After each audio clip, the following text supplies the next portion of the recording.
Sampurasun. Pres. Pertanyaannya apa Pak? Langsung dibaca sama saya. Iya. Oh, langsung etor. Nah, kang Uci teh aya salah anu langsung fokus. Sebetulnya yang awal menceritakan perjalanan serta ide awal dijalankannya upacara Ngangkatan Bumi Lamba ini. Sebut saja 2007-an gitu ya. Kurang lebihnya. Lalu esensi dari Ngangkatan Bumi Lamba, lalu gerakan bagaimana kondisi keberadaan penghayat hari ini di Indonesia berkaitan dengan satu-satu. Oh ya satu-satu. Mengapa perjalanan Ngangkatan Bumi Lamba? Jadi begini, diawali dari kekhawatiran mengenai krisis kebudayaan. Hilang sebuah kebudayaan sama dengan hilangnya sebuah bangsa. Nah, dari krisis kebudayaan yang terjadi di negeri kita itu sudah terlalu lama. Bangsa kita berpindah kepada budaya negara-negara luar, apapun.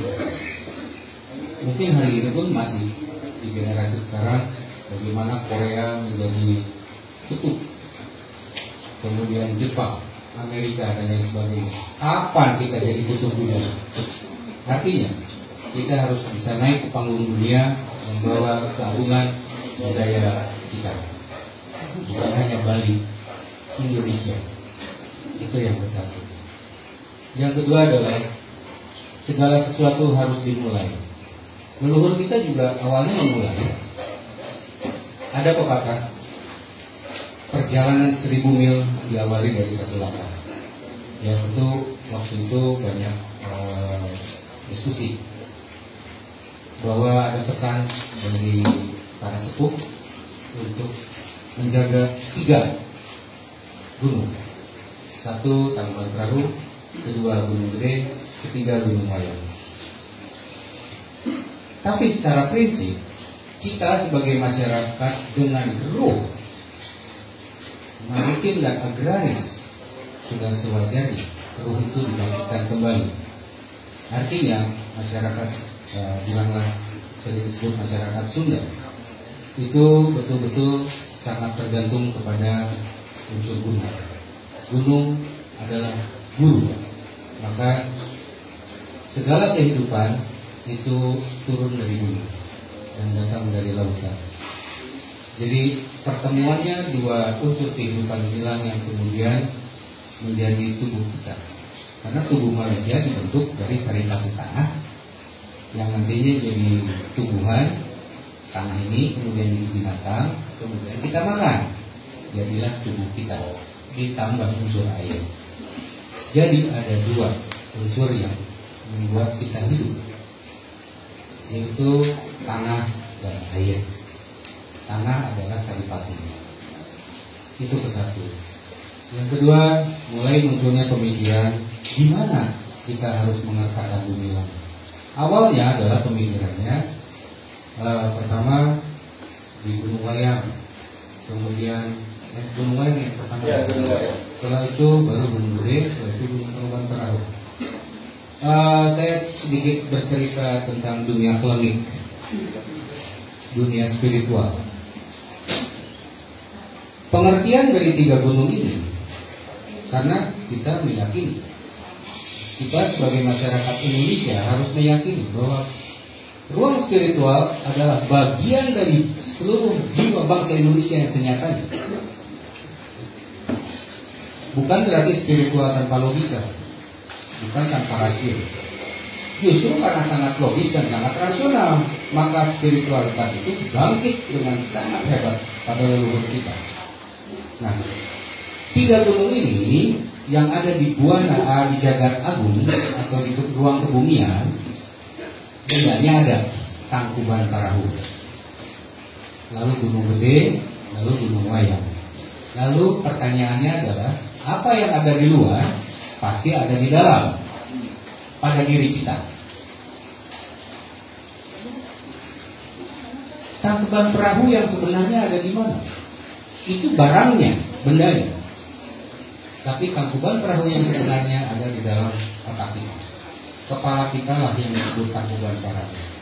Kenapa? Karena terkait dengan cerita Sang Kuryang. Sang Kuryang gelar lainnya adalah Sang Watu Gunung, Ratu Agung Manikmaya. Sang Watu Gunung gelar lainnya adalah Sang Caturboja.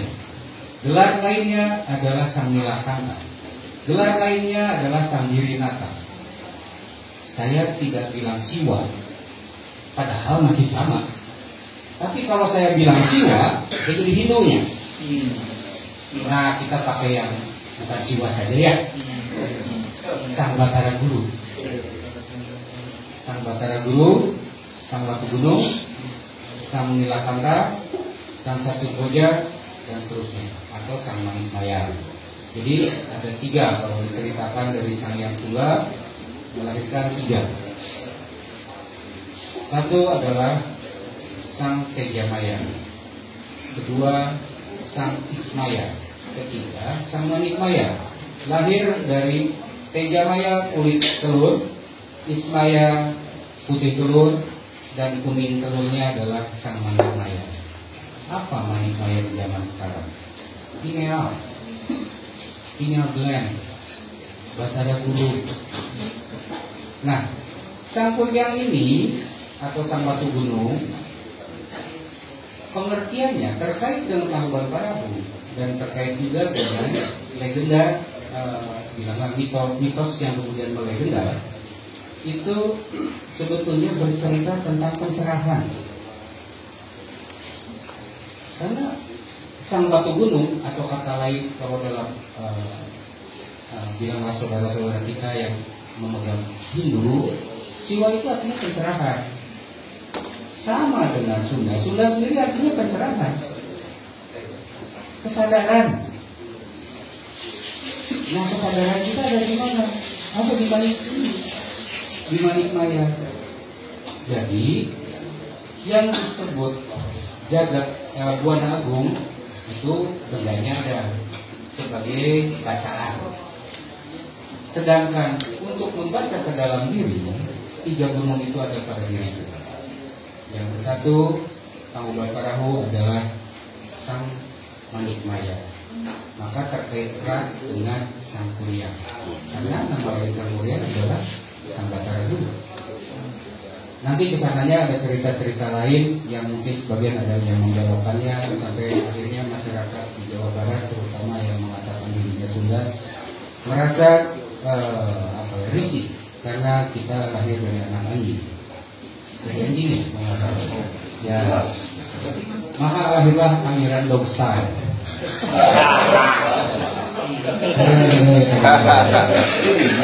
Nah, serius sekali. Karena erotisme juga kan dari siapa, Pak? Dari Pak Erot. Nah,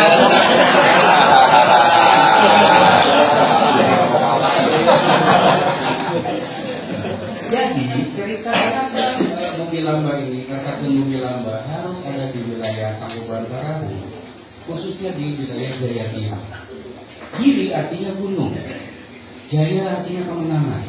Kemenangan dari apa? Kemenangan dari kebodohan, yaitu sebuah pencerahan, lahirnya kecerdasan, bangkitnya kecerdasan, bangkitnya kesadaran. Bagaimana cara kita berterima kasih dari apa yang kita pinjam dari saripati tanah yang didatangkan dari pegunungan dengan saripati dari air yang mau tidak mau diangkat dari samudera. Bertemulah di sana. Maka dalam perkataan Bumi Lamba ada perisai yang diambil dari berbagai sumber mata air yang disucikan lalu disamunikan. Nah, sekarang kita mengerti ya, bukan persoalan di wilayahnya yang ada di Buana Alit, di Buana Agung, tapi juga kita harus sampai ke Buana Alit. Tangkuban Parahu, Gunung Gede adalah hati kita, jiwa kita yang agung. Gede itu agung arti. Karena Tangkuban Parahu dulunya disebut Gunung Agung Batara Guru. Itu sebabnya di bawahnya menjadi Jayagiri. Dan Jayagiri ini ditopang oleh 3 kodifikasi dengan sebutan Ciberem, Cibodas, Cihideng. Atau dari ujungnya Cibodas dulu. Cibodas, Cihideng, Ciberem, Cihideng. Dalam mantra, bilanglah mantra, mang itu Cibodas, disebutnya mang, yang artinya purwa. Ciberem itu artinya daksina, disebutnya ang. Lalu ada lagi Cihideng, dalam mantra disebut sebagai Ada satu yang tidak boleh disebutkan di Pamalikeun karena itu wilayah kuning. Kuning adalah wilayah barat, unsurnya air, tanah. Maaf. Jadi Cibodas itu unsurnya angin, Ciberem unsurnya api, daerah Cihideng unsurnya air. Maka kalau disambungkan antara dalam mantra mang, ang, ah,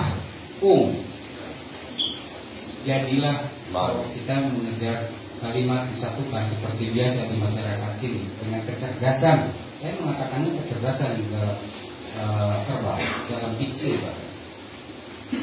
Menjadilah sebutan mau, Cimau. Kalau ada Cimau, pasti wilayah itu ada wilayah Cibodas, Cihideng. Nah, kalau ada Ciberem, pasti ada Cibodas, pasti ada Cihideng. Sudah pasti.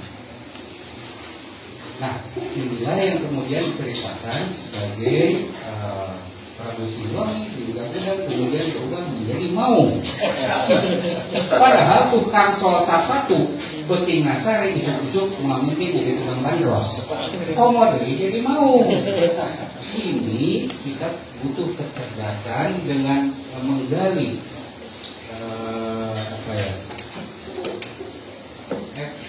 epistemologi,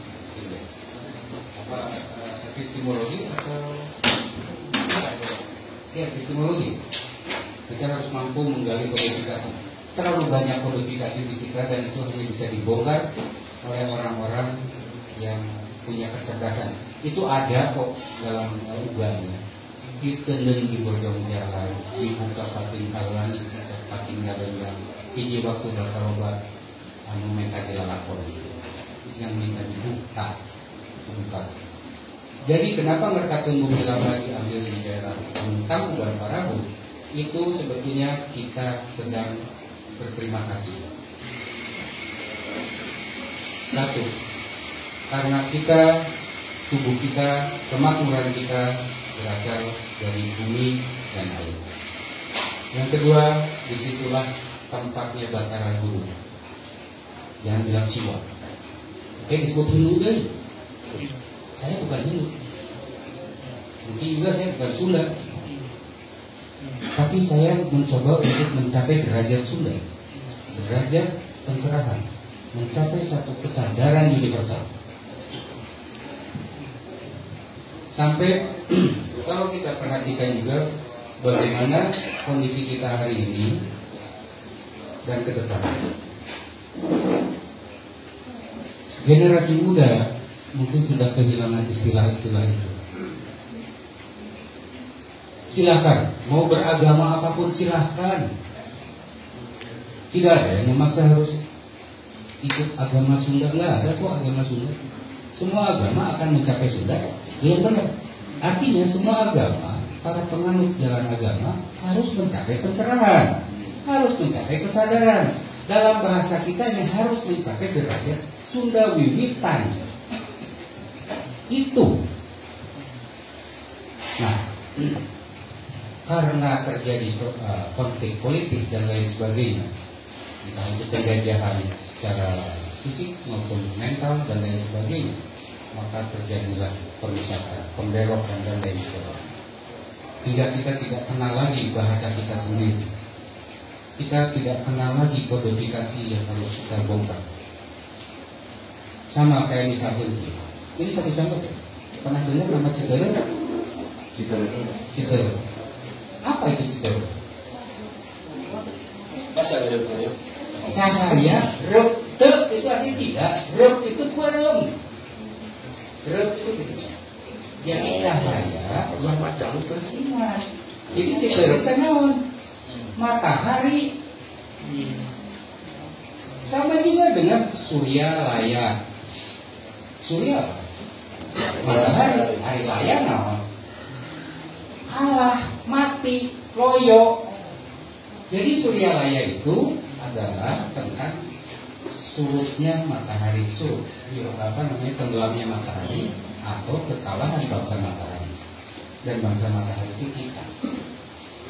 Pengertian bangsa matahari bukan matahari yang itu, tapi adalah bangsa yang sudah mengalami pencerahan, bangsa yang sudah mengalami kesadaran tertinggi.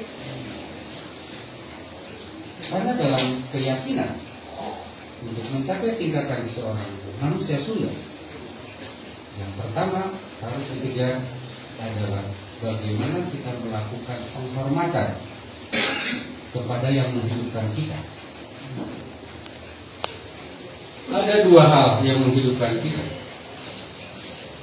dan yang menumbuhkan kita. Satu yang menghidupkan, dua yang menumbuhkan. Kedua, satu yang menghidupkan kita apa? Napas, udara. Udara yang paling segar ada di mana? Di Nalpot, di gunung. Udara pegunungan begitu segar. Disitulah kita mengalami kenyamanan, ketentraman, kedamaian. Yang kedua, yang menghidupkan seluruh sistem material pada tubuh kita apa? Makanan dan minum. Dari mana makanan dan minum? Kembali dari saripati tanah. Ada yang makan batu, itu pun tidak ada. Ada yang makan angin di Karawang. Jadi tubuh kita ini awalnya adalah itu. Kemudian nanti kalau dimakan jadi sperma kemudian lahir lagi. Nah, bagi generasi kita sekarang ada satu kebutuhan, yaitu melakukan revolusi kesadaran, revolusi mental. Benar programnya Jokowi itu? Benar. Revolusi mental. Mental apa? Saya jamin di tahun-tahun yang akan datang koruptor akan menjamur di negeri kita dan tanah air kita akan dijarah habis-habisan. Kita akan kebagian tulang tanpa daging. Hasil bumi kita akan diambil oleh siapa? Oleh tirai bambu. Oleh tirai bambu, Pak. Jangan disebutkan yang lain. Oleh panda. Kalau di daerah Panda, koruptor dibunuh semua. Lalu bagaimana cara melancarkan mereka atas kepentingannya di negeri kita? Kalau bangsa kita punya kesadaran, punya kecerdasan, semua mungkin disogok, semua mungkin dibentuk jadi koruptor. Justru koruptor harus banyak di negeri kita untuk melancarkan kepentingan mereka. Kita pakai logika saja lah. Kita pakai logika saja. Sudah berapa tahun kita dibodohi? Terlalu lama. Lalu kapan bangkit? Nah itu saya lanjutkan ke yang kedua. Masih ada 5 menit. Masih 5 menit. Masih panjang, Pak. Terus yang berikutnya apa sih? Tadi untuk generasi muda. Betul. Esensi dari Ngertakeun Bumi Lama sebetulnya mungkin tadi juga sudah terungkap ya. Lalu langsung ke yang ketiga yang mulia juga kondisi keberadaan saat ini. Ancamannya seperti apa? Negara kita adalah negara kelautan, bukan kepulauan.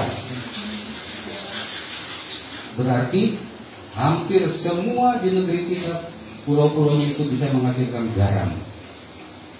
Kenapa garam harus impor? Di mana-mana negara kita itu curcor China. Lalu kenapa beras harus impor? Singkong saja impor. Iya, apalagi handphone. Nah, saran saya kembali ke yang tadi, capailah kesadaran. Ayo bangkit kesadaran. Kita harus berterima kasih terlahirkan saat ini, karena kita turut ambil bagian dalam revolusi kesadaran di negeri kita. lahirkan kecerdasan.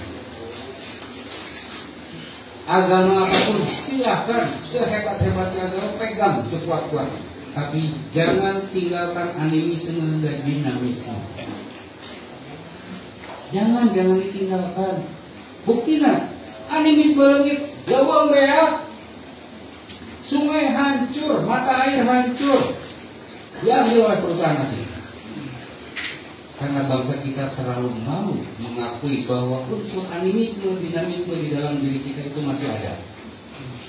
Lalu, kalau perspektif animisme, dinamismenya di masa lalu, ya kita bikinnya yang negatif. Coba animisme, dinamismenya geser ke zaman sekarang. Emang motor lain dinamisme? Emang bensin lain animisme? Percaya nggak motor mau jalan nggak mau bensinan? Percaya. Itu animisme zaman sekarang, modern. Handphone, bendanya dinamisme. Semua molekul, semua partikel, semua atomik. Lalu kalau nggak ada kuota, tak animisme. Coba perspektifnya dimajuin ke zaman sekarang. Jangan terbelakang dalam memahami satu ilmu pengetahuan. Ilmu pengetahuan itu tidak boleh mati dan harus terus tumbuh di negeri kita, di bangsa kita. Kita harus menjadi bangsa yang beradab lagi. Peradaban sebuah bangsa ditandai ini kalau dalam catatan para guru. Jika airnya sudah bisa diminum, di air sungainya bisa diminum langsung, itulah peradaban sebuah bangsa. Itulah kualitas mental sebuah bangsa. Maka penutup dari saya, kita bangun kesadaran, kita bangun kecerdasan bangsa kita hadirkan kembali ruh kita sebagai bangsa yang pernah mengalami kecerahan dan kesadaran, agar anak cucu kita di masa depan bisa menari sambil bernyanyi seperti para leluhurnya di masa lalu. Bikin sejarah kecil capek, bikin sejarah besar juga capek. Maka buatlah sejarah besar di negeri kita.